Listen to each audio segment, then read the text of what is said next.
রাজধানীর উত্তরখানের এসটিএস এলাকায় দায়িত্ব পালনে ঢাকা উত্তর সিটি কর্পোরেশনের পরিচ্ছন্নতা কর্মীদের উপর হামলার ঘটনা ঘটেছে।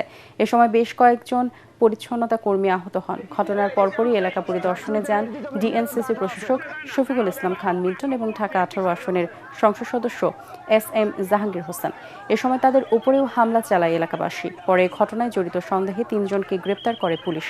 ভবিষ্যতে এ ধরনের ঘটনার পুনরাবৃত্তি রোধে কার্যকর পদক্ষেপ নেওয়ার নির্দেশ দিয়েছেন ডিএনসিসি কর্তৃপক্ষ।